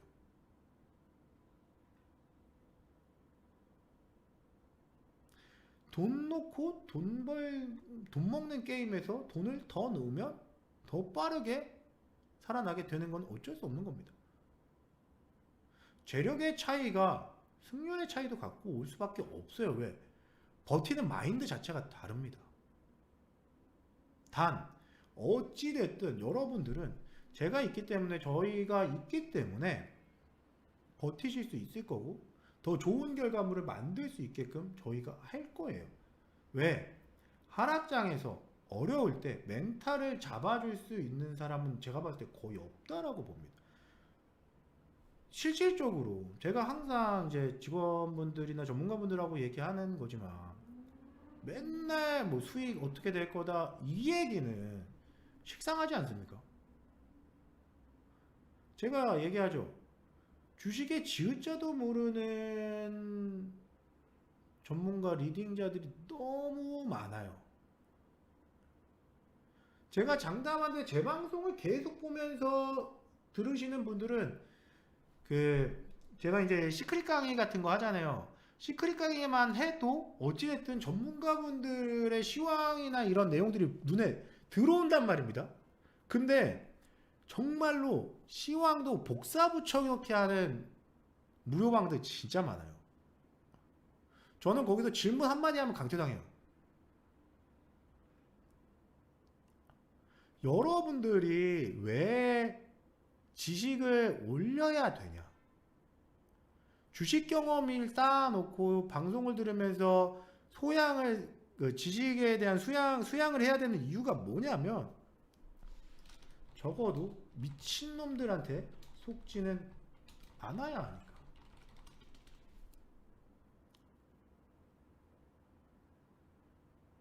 정말 여러분들 이거 굉장히 심각합니다. 정말 많은 분들이 주식시장에 들어와서 그냥 사면 오르기만 바래요. 근데 냉정하게 봤을 때 이런 하락장조차도 주식시장, 주식의 일부분이잖아요. 잃는 것, 손실 또한 주식의 일부분이에요. 우리가 인생을 살다 보면 오르막길도 있겠지만 내리막길도 존재한단 말입니다. 여러분들 우리 다 성인이고 나이 먹었고 다 40대, 50대, 60대에 넘어가시지만 좋기만 할 수 있는 건 없어요.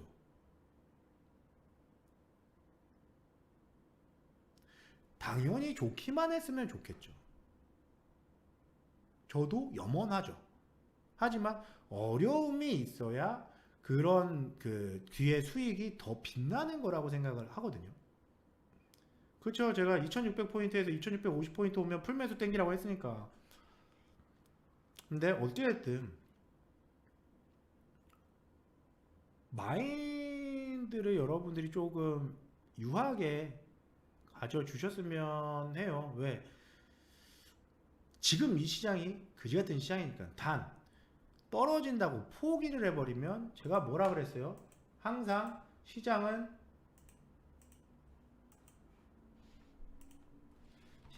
하락장,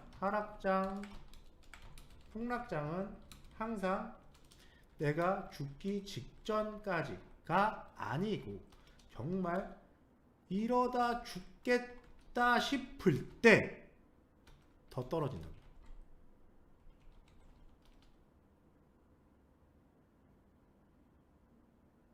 그리고 눈앞이 노래지고 앞이 안 보이고 집중도 안 되고 그냥 다 팔아버리겠다, 팔아버리고 싶다라는 포기 심리가 최대치가 되면서 매도 버튼을 누르자마자, 손절하자마자 반등 나온다. 했지 않습니까? 이게 상당히 굉장히 중요한 경험이고, 자 보세요.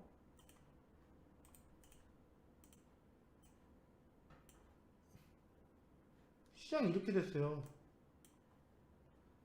시장이 1월 달에 이렇게 빠지면서 이날도 나 죽겠다 싶었지. 이날도 미쳐버리겠네. 와, 숨도 안 쉬어지네. 막 이게 핸드폰 이렇게 보잖아요. 그러니까 핸드폰 보면서 무슨 생각하냐면, 와, 씨, 집중하는데 죽겠다. 이러다가 진짜 막 작살나는 거 아니야? 안 빠진다니까. 작살나. 이미 났잖아. 잠도 못 자요. 이미 작살났잖아요. 주식하시는 분 특히 이미 여기서 빠지나 큰 차이가 없는데 마이너스 5% 10%도 나는 게 뭔 큰 차이가 없어요 인생에. 근데 여기서 손절한다고. 여기서 보통 손절 자리가 여기거나 여기야. 왜? 이미 하락에 대한 공포가 극강이 돼버려서 잠깐 오르면 핸드폰이 보고 있다가 그냥 팔아. 작년 8월에 매수한 종은 반토막이죠. 그럴 수밖에 없어요. 왜? 제가 말했잖아요. 1%당 2에서 3%가 적당 수준이라고. 반토막이면 지금 기준에서 봤을 때 적정 수준에 불과해요. 사실 냉정하게 따지면. 이제부터 다시 주워 담아서 평균 단가를 낮춰야 되는 거죠. 아시겠죠? 자, 그래서 보통 개인들은 여기도 손절합니다. 왜? 죽을 것 같거든. 근데 미친놈들은 이렇게 올려요.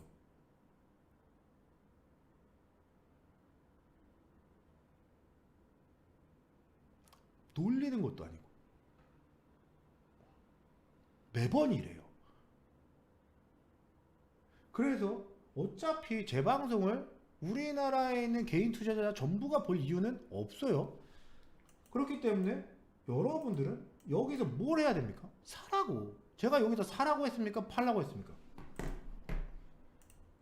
제가 저기서 사라 했어요? 팔라 했어요? 사라고 했을 때 뭐라고 했습니까? 저 구간은 죽이 되던 밥이 되던 매수해야 되는 구간이라고 그랬죠. 왜?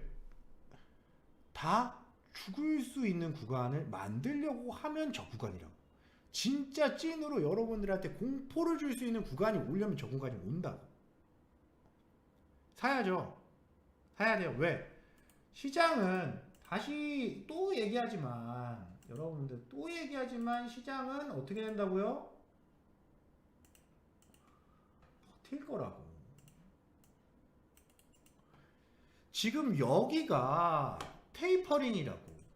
여기가 테이퍼링이라고요. 여기가 테이퍼링이라고. 여기가 양적 완화고 여기가 테이퍼링이라고. 여기가 양적 완화고 여기가 테이퍼링이라고요. 자, 테이퍼링 떨어진 다음에 어떻게 해서 올랐다고요. 사라고. 더 떨어질 수도 있겠죠. 더 떨어져봤자 2500포인트 가면 어떻게 된다고요? 저점 대비 3에서 5%밖에 더 안 떨어진다고.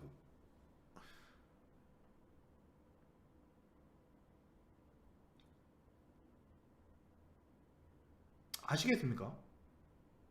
테이퍼링은 자산 축소의 개념이 맞아요. 경제가 좋아졌기 때문에 자산 축소를 할 수 있는 능력이 생긴 겁니다. 아까 전에 말씀하셨죠. 경제가 좋아졌는데 주식시장은 왜 떨어지나요? 주식시장은 경제랑 상관이 없어요. 상관이 없을 순 없죠. 솔직히 냉정하게 하면 주식은 뭐예요? 주가는 무슨 어떤 것의 주식의 가격이에요? 기업 주식의 가격이잖아요. 국가 경제가 힘들든 서민 경제가 힘들든 상관없이 기업의 매출만 그리고 성장성만 좋으면 올라가야 되는 게 주식 아닙니까? 맞죠? 자, 그러면 제가 그런 얘기를 했잖아요. 예, 돼요. 되게 할 거니까 걱정 안 하셔도 돼요. 자, 그런 얘기를 했잖아요. 자, 나스닥 다우 지수가 계속 올라갑니다.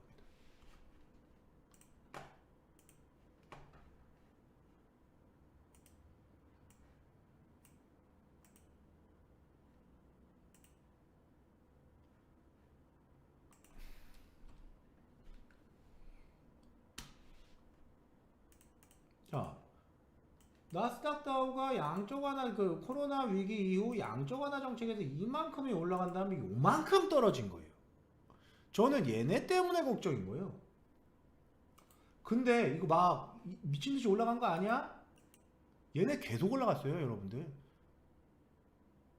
얘네는 한계가 없더라고. 얘네 이렇게 월봉이에요. 연봉 보세요. 얘네 이렇게 올라갔어요. 이게 다우지수예요. 미국 증시라고.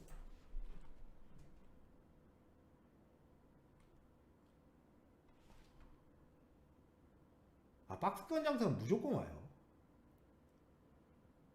제가 촉이 진짜 좋거든. 와요. 어디 있어, 씨.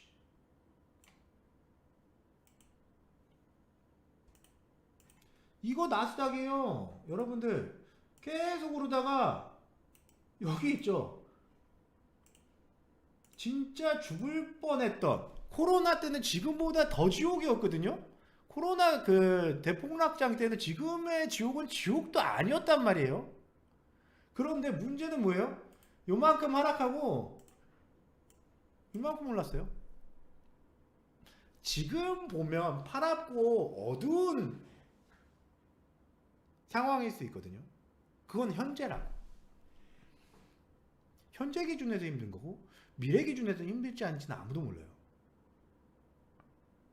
그게 우리의 인생과 닮은 부분인 거고, 저는 그래서 주식과 인생을 되게 많이 잘 비유하는 사람 중에 하나예요. 언제 내 인생이 떡상할지 모르지 않습니까? 안 그렇습니까? 어떻게 보면 공무원 하시는 분들은 이렇게 쭉 꾸준히 올라가시는 거죠. 사업하시는 분들은 이렇게 가다가 갑자기 떡상하는 거고, 떡락할 수도 있는 거지 않습니까? 인생이라는 게. 자, 어차피 내가 주식을 하기로 했고 우리가 주식을 하기로 했고 투자를 했으면 쇼부를 봐야지. 근데 팔랑귀처럼 우리 회원님 팔랑귀 회원님 계시는데 안 들어오셨구나. 다행이네. 팔랑귀처럼 이제 막 여기저기 왔다 갔다 해버리면 답이 없어요. 왜? 전체적인 포트폴리오를 관리를 받고 꾸준히 가야 됩니다. 지금은 여기 말했잖아요. 여기서 가지고 있다가 뭐 저기서 한대. 아니 시장 자체가 바탕이 안 돼요. 시장 자체가 바탕이 안 됩니다. 뭘 할 거야. 지금은 전략적인 접근을 해야 되는 시점이에요. 여러분들이 이번 기회를 통해서 많이 배워놓으면, 많이 뭐 경험을 쌓아놓으면 더 좋은 결과물이 생길 건데 왜 두려워하십니까? 앞으로 1년, 2년 뒤에 돈을 더 많이 벌 수 있는 환경을 지금 조성하는 거라고 보면 뭐 크게 공포스러울 것도 없지 않겠습니까? 자, 저는 여기서는 회원 관련해서는 얘기를 하지 않아요. 그건 뭐 저랑 관계없는 일이니까 담당자분들 계시겠죠. 뭐 그분들이랑 얘기하시면 될 것 같고. 자, 현재 오늘 강의 여기까지 할 건데, 테이퍼링 이해되신 분 O 입력 주세요. 테이퍼링이라는 게 뭐 어렵진 않아요. 그냥 자산 축소 개념이야. 시장에 돈 넣었으니까 돈 빼겠다, 이거예요. 시장에 돈을 넣었잖아. 돈이 풀렸잖아요. 뭐 어찌됐든 무슨 방법이 됐든 어떤 상관없이.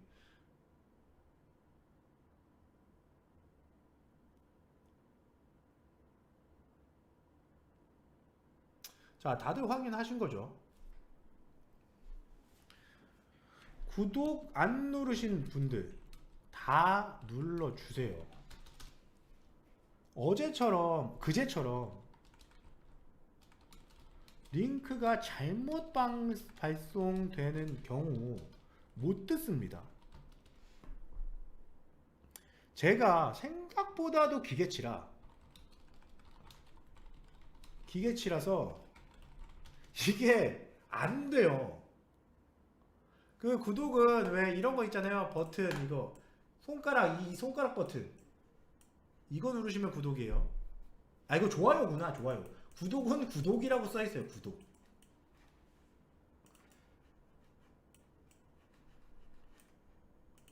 제가 기계치라서 월요일 같은 상황은 이제 어린 친구들이나 직원분들은 그냥 쉽게 할 수 있는 거를 저는 그게 안 되더라고. 멘탈 붕괴 왔었다니까. 자,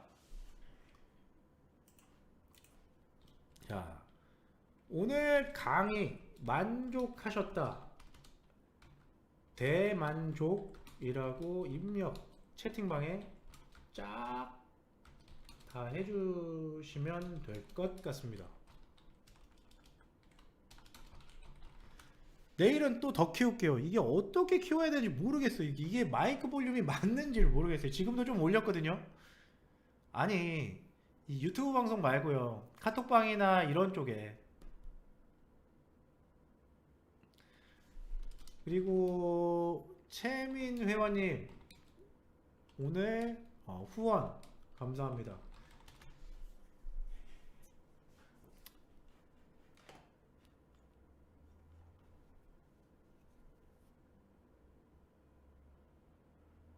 커피 한 잔 마시도록 하겠습니다. 후원금으로. 언제 들어올지도 모르겠어요. 이거 유튜브 이거 후원금도 어떻게 되는지도 모르겠고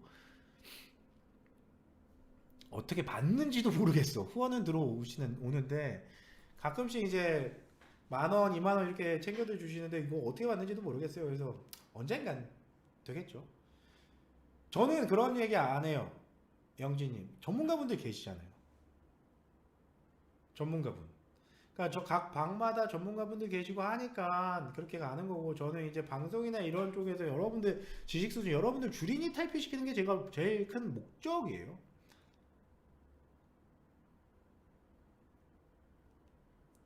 아시겠죠? 자, 오늘 하루 수고하셨고 오늘도 결국에 2시간 가까운 방송을 해버렸네요. 아이씨 힘드네요. 하여튼간 뭐 또 이번 주 중으로 한 번 더 뵙는 걸로 하시고 자 이번에 또 시크릿 강의 진행합니다. 내일 정도에 시크릿 강의 방 결정될 것 같아요. 어떻게 될지는 모르겠어요. 어느 방에 들어갈지 어떤 분들이 이번에 또 저랑 함께 할지는 모르겠는데 어찌됐든 시크릿 강의 방 결정되면은 안내해 드리도록 하겠습니다. 자 수고들 하셨고 이번 주 중으로 또 뵙도록 하겠습니다. 자 수고하셨고 내일 모레 중 하루 봬요. 아시겠죠? 자 수고하셨습니다. 제 방송 남겨드릴 거예요.